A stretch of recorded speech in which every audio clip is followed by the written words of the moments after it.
Selamat siang, Bapak Ibu sekalian. Salam sehat selalu. Terima kasih atas partisipasinya joining Zoom siang ini. Pada siang ini saya akan membahas dua eh, calon emiten ya. Yang pertama adalah Golden Westindo Arta Jaya dengan kode GWAA. Saya jelaskan dulu mengenai detail IPO ya. Masa penawaran awal book building ya, dari book building saat ini 10 sampai 18 September. Jadi masih kisaran harga. Sebagai investor pemula lebih baik kita pesannya waktu offering ya, masa penawaran umum, yaitu 27 September sampai 1 Oktober. Ya, tanggal penjatangan 1 Oktober, jadi kita dapat berapa, itu nanti di email ya, atau masuk ke EIPO ya, sore hari kita akan tahu dapatnya berapa. Tanggal distribusi 2 Oktober, malamnya sudah masuk ke akun kita, dan tanggal listing 3 Oktober ya. Sebagai penjamin emisi adalah PT Sinhan Sekuritas Indonesia. PT Golden Westindo ini bergerak dalam bidang perdagangan pakan, pembenihan udang dan ikan, kemudian pakan ikan hias, peralatan akuarium, dan pakan beku ikan hias. Ya, kantor pusat ada di Jakarta. Dia ada pabrik ya, tapi melalui anak usaha ada di Bandung dan gudang di Banten. Ya, jadi perusahaan ini induknya itu adalah perdagangan dan mempunyai anak usaha itu di bidang manufaktur ya, yaitu pakan beku ikan hias. JWAA ini menawarkan saham sebanyak 685.714.300 lembar saham baru ya. Itu mewakili 30% dari total saham yang ditempatkan dalam sektor penuh setelah IPO. Ya, jadi free float-nya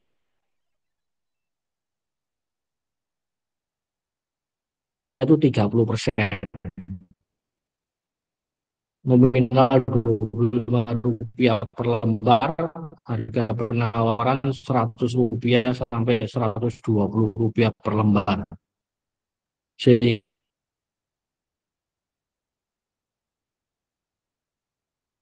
melalui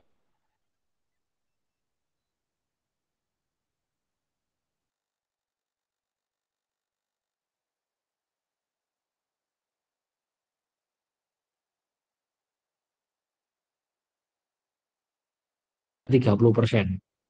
Sehingga pemegang saham pendiri ini mengalami dilusi. Ya, jadi persentasenya dia berkurang ya, dari yang Golden West Indo Investama dari 91% jadi 64%. Tetapi secara absolut nilai jumlah saham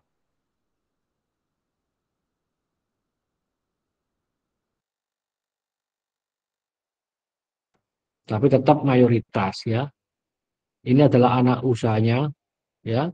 PT KGI ya, ini ada industri ya, jadi dia ada pabrik ya. Tahun komersial 2020, jadi usianya 4 tahun ya. Aktif kepemilikan perseroan 49%, jadi tidak dikonsolidasi ya, karena kurang dari 51%. Kemudian ada lagi LLT, ini perdagangan, tahun komersial 2022 ya, usia 2 tahun, merupakan anak usaha karena dia punya 99%, jadi dikonsolidasi. Rencana penggunaan dana 41% ini untuk capek perseroan ya, untuk membeli lahan, pembangunan dan pembelian peralatan Artemia Hedging Facility ya. Artemia Hedging itu pembibitan ya, pembenihan ya. Ini dia membeli lahan di Jawa Timur dan Lampung ya, dari pihak ketiga, jadi tidak terafiliasi ya. Jadi ini cukup positif ya. Kalau yang afiliasi itu indikasinya kurang bagus ya. Jadi dari 40 ini 9% untuk beli lahan di Jawa Timur dan Lampung ya. Kemudian di Jawa Timur yang tadi Lampung juga tidak terafiliasi penjualnya ya, jadi aman. Kemudian ini nanti yang di Lampung sama di Jawa Timur itu mengestimasikan kontribusi tahun pertama sih 8% dari pendapatan, ya, maka meningkat dari juli. Jadi masih awal ya, masih tidak terlalu besar. 22% akan digunakan untuk pembangunan ultimate hedging facility, ya, pembangunan yang tadi itu beli lahan, ini untuk bangun, ya, ada di Lampung sama Jawa Timur, ya. Pembangunan ini dilakukan oleh pihak ketiga, ya, bukan afiliasi, ya. Produksi komersial bisa dia dibuat pembenihan itu nanti kuartal keempat 2025, ya, jadi akhir tahun depan, ya, yang di Lampung, ya. Kalau yang ini yang di kuartal 3 2025, ya, yang di Lampung. Jadi untuk 2024 belum ada peningkatan yang cukup fantastis, ya. Jawa Timur kuartal 2 2026, jadi lebih jauh lagi, ya, untuk operasionalnya, ya, pembenihan udang dan ikan. Ini jadwalnya. 4% untuk modal kerja, ya. Jadi pertama untuk beli lahan, kedua untuk pembangunan, 4% untuk modal kerja, ya, 15% sisanya untuk investasi dalam bentuk penyertaan pada KGI, ya, anak usahanya itu, ya. Ini adalah pemegang saham KGI, ya. Pemegang saham utama adalah Kyorin Co Limited, ini perusahaan Jepang, ya. Dia punya 51%. Ya, setelah penyetoran nanti pemilikan Kyorin akan terdilusi. Ya, jadi kebalikan. Nanti perseroan GWAA akan menjadi mayoritas 68%, ya, di PT KGI sehingga bisa dikonsolidasi. GWAA itu didirikan tahun 94, ya, jadi usianya sudah cukup lama, 30 tahunan, ya, dengan pendiri Bapak Rusdi Jamil, ya. Dia punya 70% saham ini, ya, di Jakarta. Jadi kegiatan sekarang ini yang dilakukan adalah perdagangan pakan pembenihan udang dan ikan, pakan ikan hias, peralatan akuarium, dan pakan beku ikan hias. Sumber pendapatan dibagi dari dua divisi, yaitu aquaculture dan divisi akuatik, ya. Aquaculture itu menyangkut pembenihan udang dan ikan. Ini adalah bisnis utamanya itu ada di sini. Pembenihan udang dan ikan, ya, pakan untuk pembenihan udang dan ikan. Ini yang paling dominan, ya. Nah, pakannya ini dia tuh beli dari luar negeri, ya, yaitu untuk pakan pembenihan alami, jadi kubangannya itu alami, itu mereknya Golden Fish. Sedangkan kalau akan pembenihan buatan, itu mereknya Ben Aqua. Ini semua import, ya, semua import ini. Ini dilakukan oleh GWAA, ya. Kalau di divisi akuatik ini dilakukan oleh GWAA dan anak usahanya, dua anak usaha, ya. Meliputi pakan ikan hias, merek Hikari, ya. Saya juga pelihara ikan, sering pakai merek ini, ya, yang bunder-bunder itu bulat-bulat kecil, ada hijau, ada merah itu, ya, merek Hikari. Kemudian akuarium merek Ehem. Ya, untuk akuarium ini dilakukan oleh anak usaha yang PT LLT, ya. Ini, ya, jadi yang Hikari sama Ehem ini dilakukan oleh anak usaha yaitu PT LLT. Ya. Yang tadi, ya, ini KGI, ya.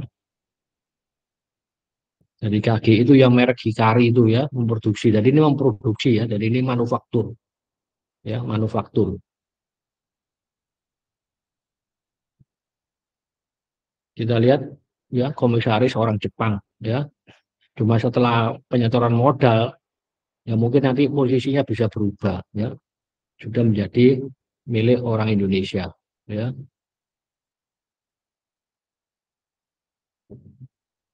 Kemudian ini yang tadi KG, ini LLT ya. LLT itu singkatan dari laku laris tiap hari. Ya, ini adalah perdagangan eceran. Jadi ngecer ini ya. Ikan hias yang hikari sama peralatan akuarium merek merek Ehem ya. LLT ini ya dipunyai oleh GWAA 99%. Ya. Keluar lagi Bapak Rusdi Jamil, ini adalah pengendali emiten, ya, pengendali dari GWAA ini, Pak Rusdi Jamil. Tiga orang ini adalah satu keluarga, ya. Rusdi Jamil itu suami, ini istri, ini anaknya, Carolina Leo. Ya. Ini untuk yang LLT itu hasilnya cuma kecil, ya, cuma 1 miliar, ya, perusahaan nggak besar, ya, masih rugi, ya, rugi kotor, rugi usaha, ya, untuk yang LLT ya. Juga rugi bersih ya 4 juta ya. Pelanggan-pelanggannya yaitu Cepro ya, ini salah salah ketik. Cepro ya, sudah listing di Bursa Efek Indonesia. Ini kan perusahaan pakan udang ya, sama pembenihan udang ya. Ini pelanggan, jadi dia jual pakannya ke Cepro ya. Pemasuknya dari produk-produk yang dijual oleh GWA itu untuk produk pakan alami dari Amerika ya, Great Salt Lake Artemia, sejak tahun emiten berdiri 94. Untuk yang buatan ambil dari Belgia, brand Aqua, sejak 94. Jadi waktu pertama kali berdiri dia sudah import ya. Untuk ikan hiasnya dari Kyorin Jepang ya, 2017 Hikari. Saya yang kurang suka ini saya kasih merah karena dia tuh produknya nggak bikin sendiri ya, dia import dari luar negeri ya. Kalau KG ini dia jualan pakan beku ya, untuk ikan ini frozen fish feed ya, oleh KGI ya. Ini produsen ya. Meskipun dia itu barangnya impor, tetapi pangsa pasar di Indonesia itu cukup dominan ya, cukup dominan. Dan ini merupakan produk yang market leader ya, saya boleh bilang begitu ya. Gordon West Artemia ini 55% ya. Ini ya, kontribusi brand pemasok terhadap penjualan perseroan ya. Yang paling besar kan biru sama hijau ini ya.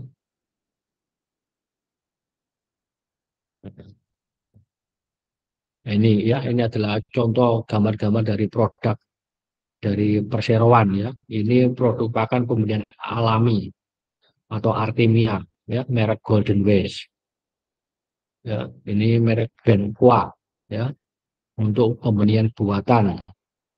Ini Hikari ya, ikan hias ya, jadi ikan hias bukan pembenihan ya. Ini adalah peralatan akuarium, juga merek yang cukup ternama ya di Indonesia ini ya. Ini pakan beku ya. Ini seperti ikan diskus itu ya, pakan beku, diproduksi oleh KGI ya. Ini adalah data penjualan berdasarkan kelompok ya. Kita lihat di sini bahwa pakan pemberian udang dan ikan itu yang dominan ya,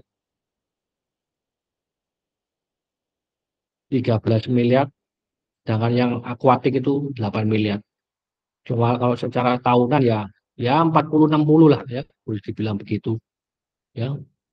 60 untuk yang divisi aquaculture, yang akuatik 40% ya. Ini LLT ya, yaitu Hikari sama Ehem itu ya, dia cuman sumber pendapatan dari pakan ikan hias dan peralatan akuarium ya. Penjualan juga nggak banyak, nggak sampai 1 miliar ya. Yang KGI produsen, sumber pendapatan dari pakan ikan beku ya, penjualan 4 miliar ya. Untuk yang KGI ini pakan beku itu kebanyakan diekspor ya, cuma nilainya cuma 4 miliar ya, nggak terlalu material ya, 4 miliar. Ini adalah persaingan ya, atau kompetitor ya, dari perseroan ya, cukup banyak sekali ya, per kategori banyak pesaing ya. Ini ya, pangsa pasar perseroan pada sektor pakan pembenihan alami ya, Artemia ya, bukan yang buatan, itu 30%. Jadi cukup dominan. Ya, jadi produk ini dari Golden Voice itu cukup merajai ya, untuk banyak digunakan di Indonesia. Ya, Hikari juga sama, juga termasuk top brand. Ya, kita lihat ini, lawannya Takari ini, ya, punyanya Cepro nih, ya Cepro. Ya Cepro nomor satu, Hikari nomor dua. Ya, Cepro dominan juga ya, Cepro itu dominan. Dia CP Koi juga dikuasai Cepro, ya, Sankoi mereknya ya.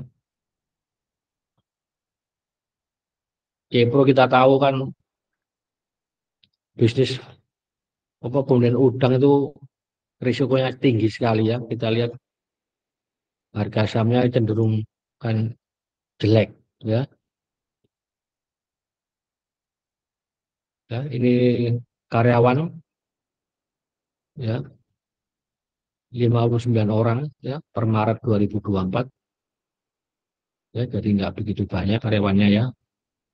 Sebagian besar adalah lulusan SMA. Dari 59 yang tetap 44, tidak tetap kontrakan 15 orang. Ya, yang kawan tetap cuma 44 orang. Ya, ini adalah yang dari KGI ya. Apa dari perseroan ya. GWAA ini dari KGI 39 orang. Ya, kebanyakan dari lulusan SMU. LLT cuma 2 orang. Ya, karena perusahaan kecil ya. Aset cuma 1 miliar. Untuk milestone nggak banyak cerita ya, nggak banyak cerita. Di cerita tahun 94, 2017 melakukan perdagangan bersatan eceran, produk Hikari, pakan ikan hias ya di pasar lokal. 2020 kerjasama dengan Kiorin KGI ya 2020. 2023 melalui LNT melakukan perdagangan eceran peralatan akuarium merek Ehem di pasar lokal ya. Risiko utama dari usaha personil adalah ketergantungan pada pemasok ya. Memang dia sih hubungannya sudah cukup lama ya, hampir 30 tahun ya. Ini ya susunan komisaris dan direksi. Sebagai orang nomor satu adalah Pak Rusdi Jamilio ya. Ini orang nomor satu dan juga sekaligus pendiri ya. Ini Gumilan komisaris utama ya, juga pendiri ya, umur 58 tahun. Ini Ganda Kusuma komisaris ya. Beliau juga menjadi komisaris di PT Nusa Konstruksi Engineering ya, kode sahamnya DG sampai sekarang, umur 62. Ini komisaris independen.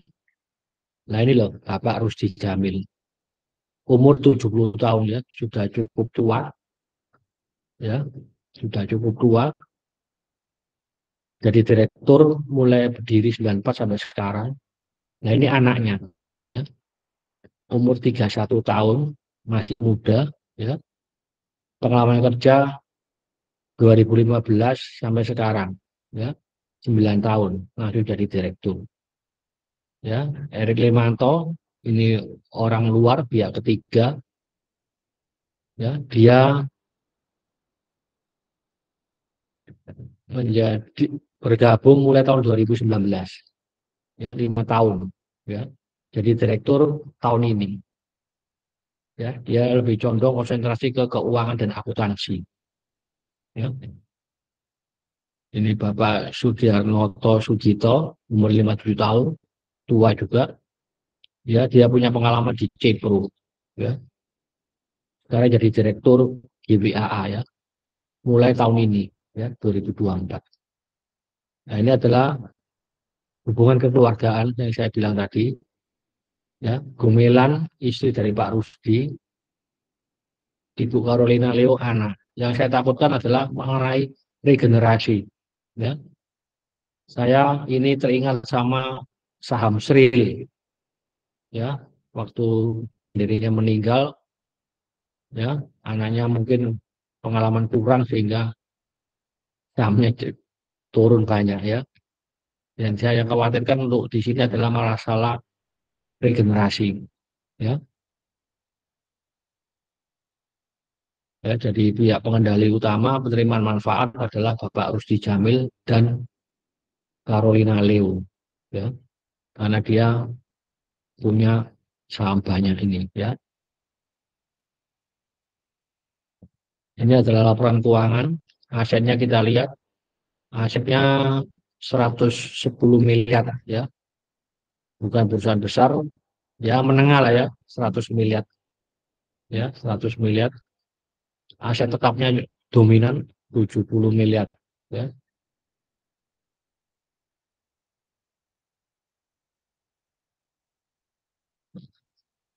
Ekuitas 86 miliar, ya, cukup kuat modalnya, ya.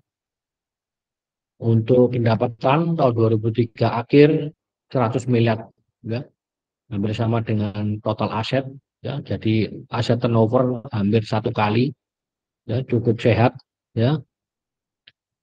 Ini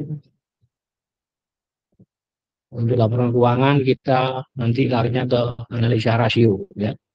Ke analisa rasio ini adalah breakdown dari pendapatan, ya.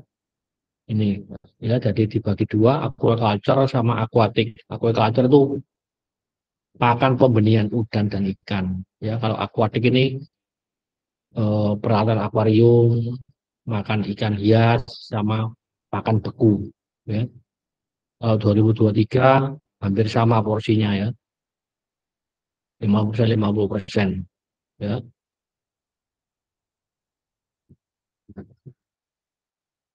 Nah, kita lari ke sini. Ini yang saya kurang suka ini. Dana itu nanti akan diperoleh itu nilai tengahnya 73 miliar. Itu hampir 85% dari total ekuitas perseroan, ya, per 31 Maret 2024. Ya, jadi cukup porsinya cukup besar. Ini masalah ini apa asetnya, ya. Ini kecil menengah 110 miliar. Gunanya apa kalau kita beli saham yang kelas kecil menengah itu mainnya jangka pendek aja, jangan simpen untuk jangka panjang, ya. Ini dari dia kebanyakan import, ya, hijau karena dia termasuk market leader, ya, 30% pangsa pasarnya. Ini pesaingnya bank kreditur adalah CIMB dan Bank UOB Indonesia, ya, jadi cukup ternama banknya, ya. Kita lihat untuk rasio keuangan, ya, setahun penuh, ya. Jadi kita untuk perbandingan kalau kita cuma lihat Maret, kalau untuk analisa yang margin itu nanti akan rendah, ya. Untuk yang 2023 per setahun GPM 36%, jadi cukup bagus ini, ya, baik, ya. Jadi gross profit margin 36%, ya. UPM-nya 21%, baik menurut saya. NPM 16%, baik. ROE 20%, baik juga nih. Ya, ini melebihi dari syarat saya yaitu minimal deposito plus inflasi, ya. Deposito plus inflasi Indonesia kurang lebih ya 6%, 7%, ya. Dia bisa mencatat ROE tingkat pengambilan modal 20%, ya. Ini per setahun, ya, 2023. Kita lihat yang data terkini Maret 2024, GPM-nya 36%, ya, hampir sama, ya, stabil. UPM 16%, ya, moderat, sedikit di bawah setahun. NPM sama baik. ROE ini yang kurang, dia langsung jeblok 5%, jauh dari setahun 20%. Ya, ini yang saya kurang suka. Untuk DER-nya, rasio utang terhadap modal sangat kuat, hanya 28%. Jadi utang 28, modal 100. Ya. DSCR, debt service coverage ratio, tingkat apa tuh coverage dari utang 25 kali, double digit, sangat baik, ya. ICR, tingkat coverage bunga utang itu 61 kali, juga double digit, sangat baik. Jadi saya menilai fundamental perusahaan ini baik, ya. Jadi fundamental good. Kita valuasi, ya, dinilai harga sahamnya melalui dua metode valuasi, yaitu PER sama price to value, ya. Kita lihat laba bersih per Maret 2024 itu laba bersihnya 4 miliar, ya. Kita lihat yang di setahun, ya, kita lihat setahun, ya. Kita lihat setahun, nah ini, ya. Di sini, bentar, ini laba berjalan, ya. 2023, ya. Laba bersihnya 2023 itu 16 miliar, ya. 2021 itu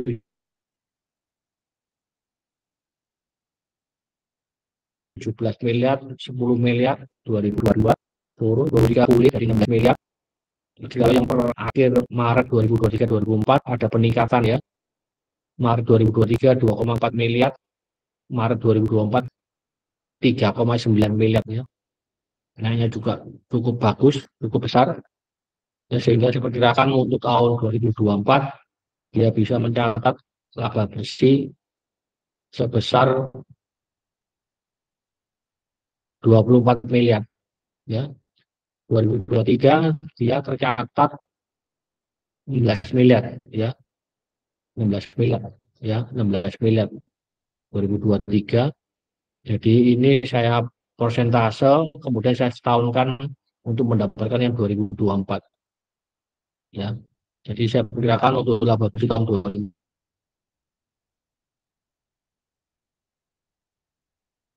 2024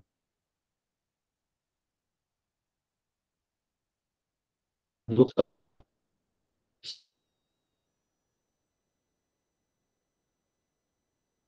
100 sampai 120, ketemu pernya 10 sampai 12 kali.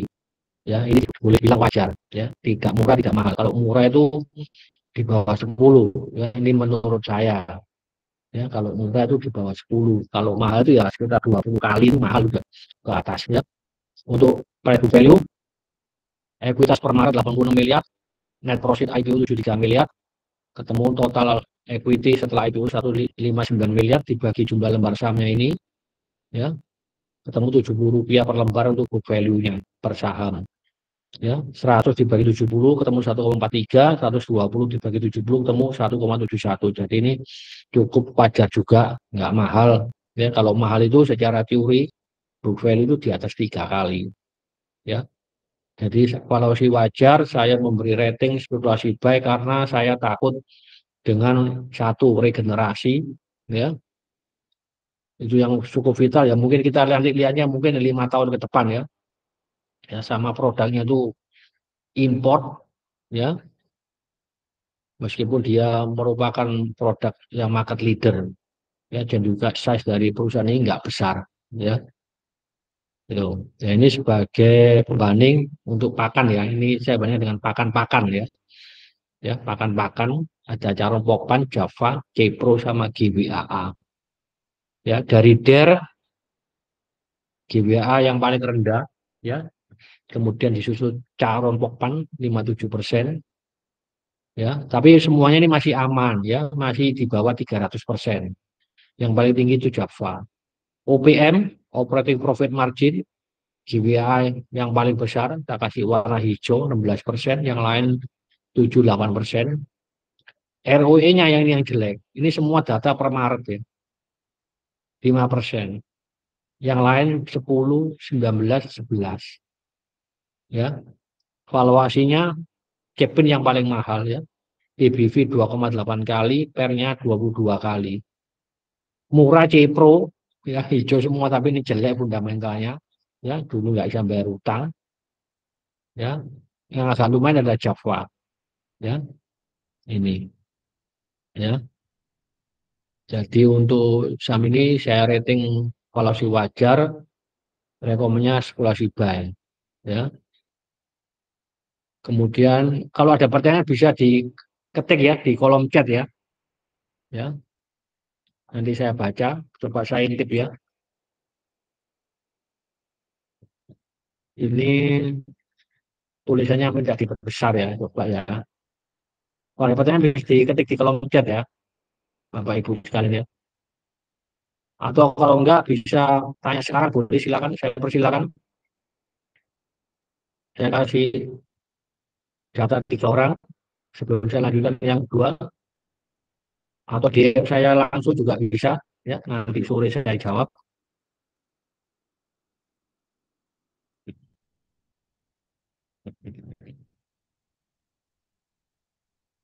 Kalau sudah ya, ya silakan.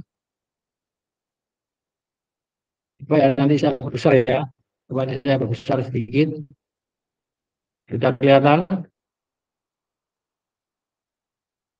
sudah kelihatan, sudah saya besarkan ini.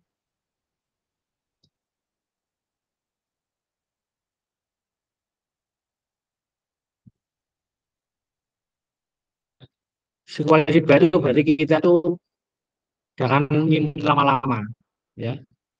Mungkin ya maksimal 3 hari, nanti kita sambil lihat kita dapat berapa persen ya. Ini biasanya saya pandu ya lewat WA ya. Kalau ada pertanyaan saya lanjut ke IPO yang kedua ya. PT Verona Indah Picture ya, kodenya VERN ya. Detail IPO, masa penawaran umum, offering ya, nanti 2 sampai 4 Oktober ya. Tanggal penjatahan kita dapat berapa persen itu 4 Oktober ya, kita tahu nanti sorenya ya. Ini ada warrant ya, listingnya 8 Oktober ya. Sebagai penjamin emisi pelaksana adalah UUB Kaihan full commitment ya. Fund ini adalah perusahaan dengan kegiatan utama aktivitas produksi, pasca produksi, serta distribusi film, video, dan program televisi oleh swasta. Ya, ini seperti film, ya kodenya sama film MD Picture itu, ya seperti itu. Intersin Cinema, ya seperti itu, ya VERN kodenya. Firm ini mau menawarkan saham baru sebanyak 1,1 miliar lembar ya. 1.121.650.000 lembar atau mewakili 23,54% dari jumlah saham yang ditempatkan dan setor penuh setelah IPO. Ya, nominalnya Rp80 per lembar, harga penawaran Rp190 sampai Rp195 per lembar. Ya, sehingga dia akan meraup dana maksimal Rp219 miliar. Ya, bersama dengan IPO, Perseroan menerbitkan warrant. Rasionya adalah setiap 2 saham baru IPO akan mendapat 1 warrant.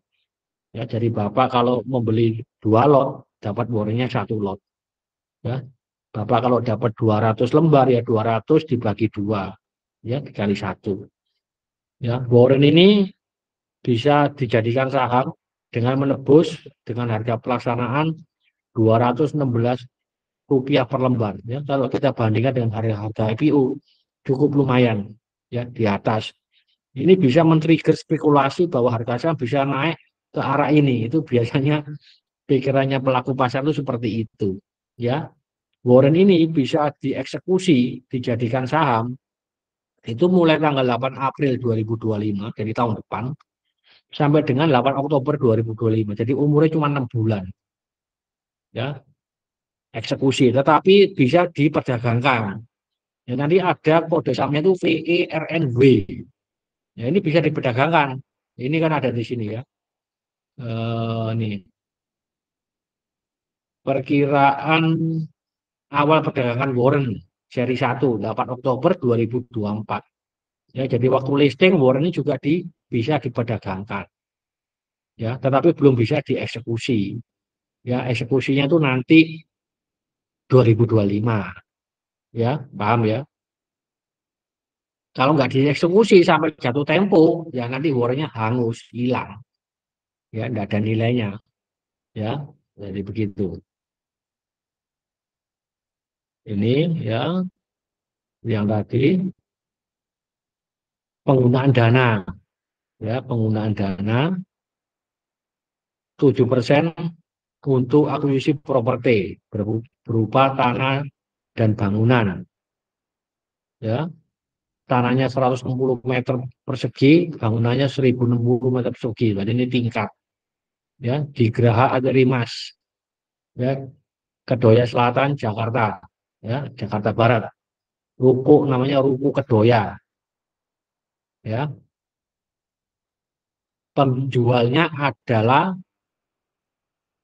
pihak afiliasi, pengendali, ya. Namanya Pi Titin Suryani.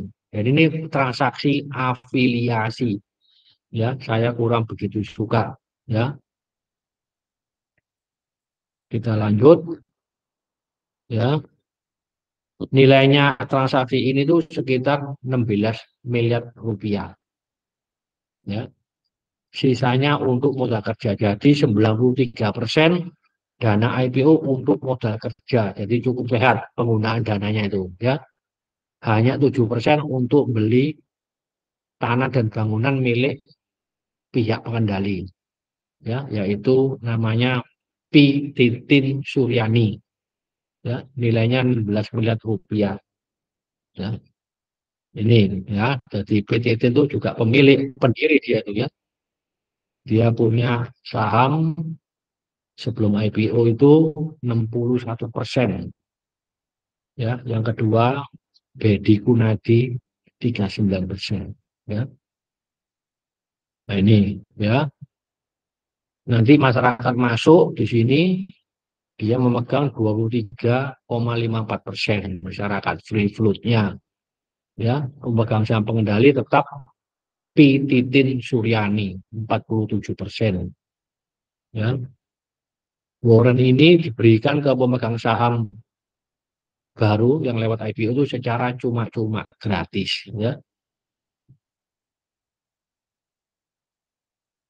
Perusahaan ini didirikan tahun 2010 September, ya. Jadi usianya kurang lebih 14 tahun, ya. Jadi ya cukup, ya lumayan, ya, lumayan 14 tahun, ya.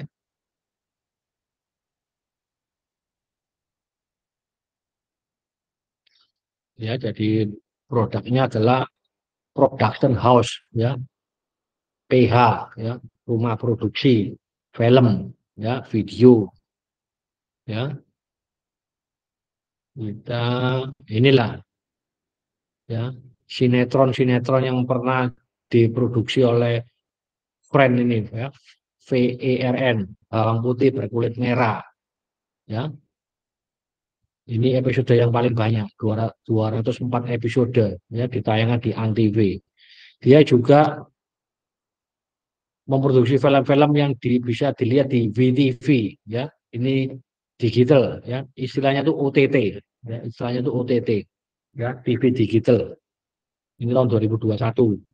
2022 terpaksa menikahi tuan muda 300 episode Antv, ya. Kebanyakan Antv ini, ya. 2023 suami pengganti. 2024 ini di Genflix, ya, 8 episode tahun ini, ya. Jadi ini, ya, distribusi film, videotape, DVD, produksi jenis bioskop, gambar layar lebar, jaringan televisi, ya, dan lain-lain, ya, kegiatan usahanya. Karyawannya 86, yang kontrak 56, tetapnya 30, ya, jadi nggak banyak, ya. Aktivitasnya kebanyakan di supporting, ya, pendukung 18 orang, ya. Kebanyakan karyawan lulusan S1 dan SMA.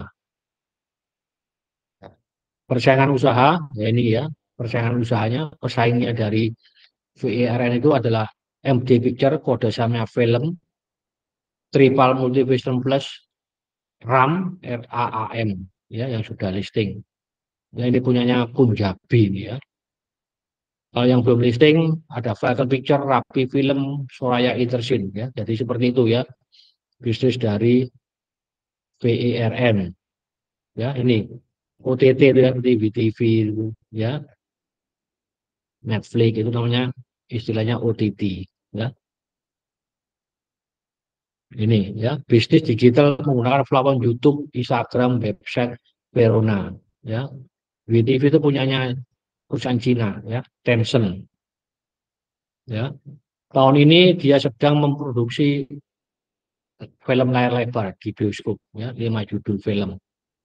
Ya, kalau film apa bisnis gini tuh siklus ya, siklis.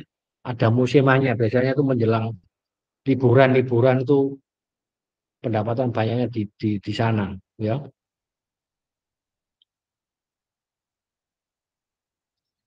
Dan ini ya, jadi rumah produksi, production house, ya, risiko kualitas produksi, ya. Risiko utama dari bisnis ini adalah risiko kualitas produksi, ya. Filmnya jelek, ya, dapat rating rendah, sepi penonton, nah itu risikonya, ya. Kurang menarik filmnya, ya. Ini menunjukkan struktur kepemilikan perseroan, ya. P. Tintin Suryani, ya, pengendali dari perseroan, ya. Ini Benny Gunadium 56, ya, masih muda, ya. Kemudian independen, nah ini, ya, P. Tintin Suryani, ya, seorang ibu umur 57, ya, sudah berumur, ya, pengalaman cukup banyak, ya, di industri production house sama TV, ya, 25 tahun. Nah, ini kredibel, ya, memang di bidangnya, ya.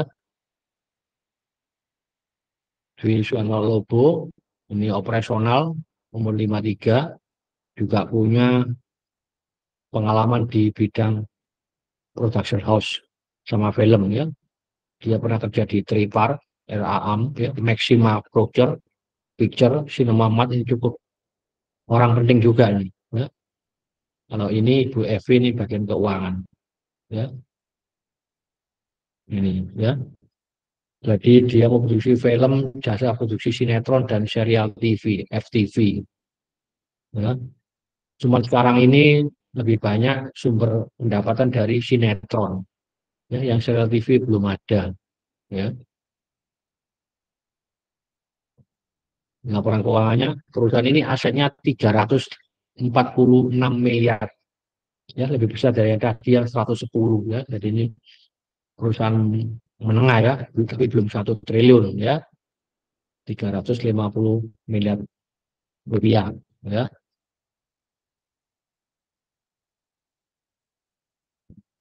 Dan keuangannya, ya, ini, ya, jadi ini FTV itu film televisi, ya, ini OTT, ya, over the top, ya, seperti BTV, YouTube, Netflix itu, ya. Ini sinetron, sinema elektronik.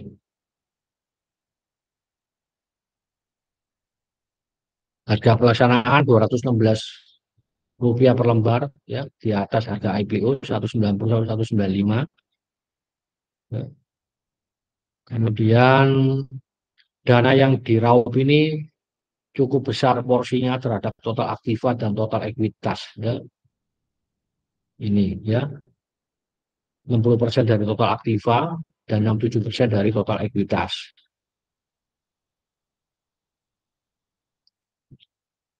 Ini ada perusahaan keluarga, ya, karena komisaris utama dan direktur utama adalah suami istri, ya, suami istri.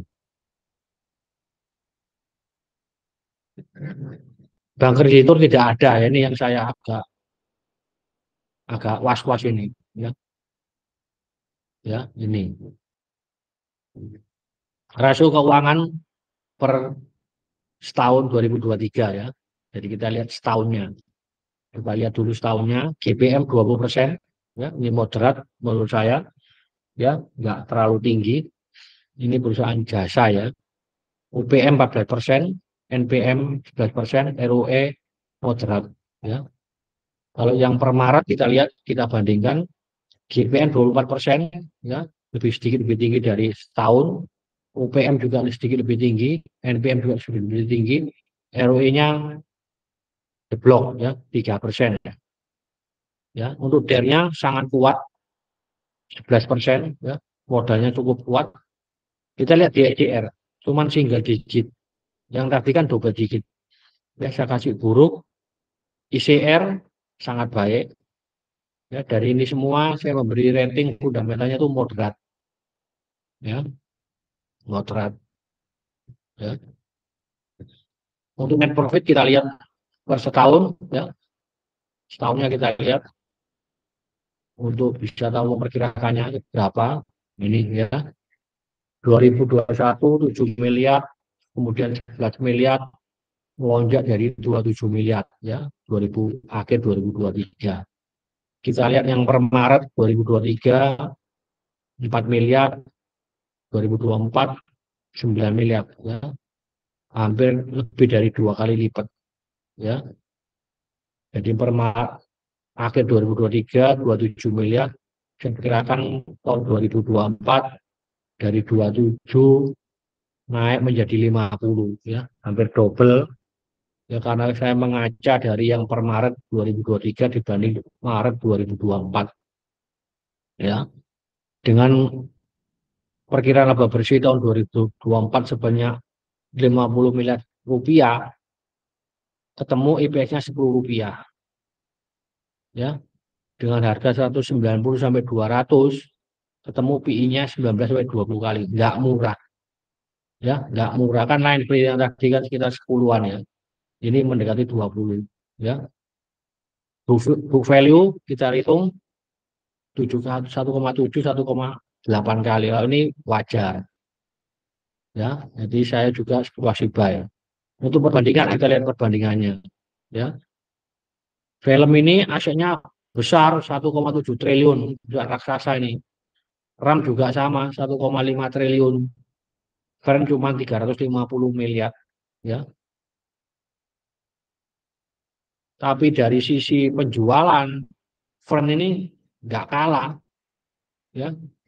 Per Maret 2024 dia bisa mengantongi 67 miliar, RAM 64 miliar, film 54 miliar. Laba usaha juga lebih tinggi ya. Jadi meskipun dia asetnya kecil tapi kinerja rugi labanya bagus. Film malah rugi laba usahanya. Rugi usaha 4 miliar. Ya, laba bersih single digit semua ya. Kalau yang first quarter gini memang untuk bisnis ini kurang kurang bagus ya. Kecil angkanya. Tapi kalau nanti menjelang akhir tahun itu biasanya naiknya lebih kencang. Seperti perusahaan retail Ramayana, Matahari kan ramai-ramai di sana. Lebaran nah itu ya. Untuk DER sama semuanya aman, kecil semua ya. ROI juga sama, kecil semua memang seperti ini ya. Kalau yang untuk per Maret ya, Fern aja tinggal 3%, dia yang paling tinggi di antara film sama RAM ya. Untuk RAM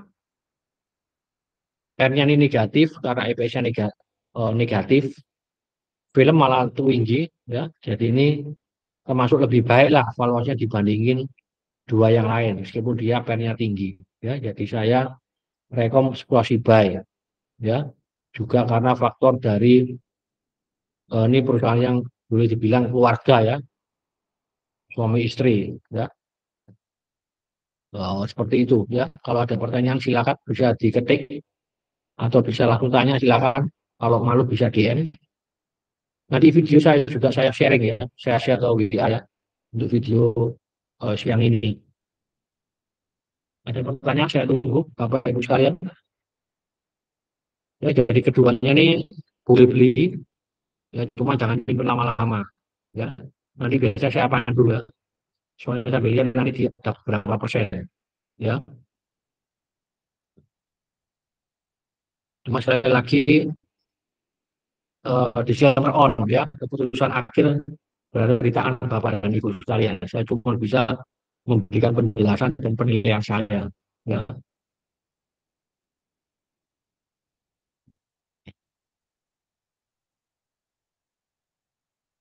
Silakan Bapak Ibu yang mau bertanya silakan bisa langsung bicara, atau kalau malu bisa DM saya atau ketik di kolom chat. Besok saya lagi bikin ada lagi IPO ya. itu yang terkait perusahaan afiliasi PTMP, ya, PTMP.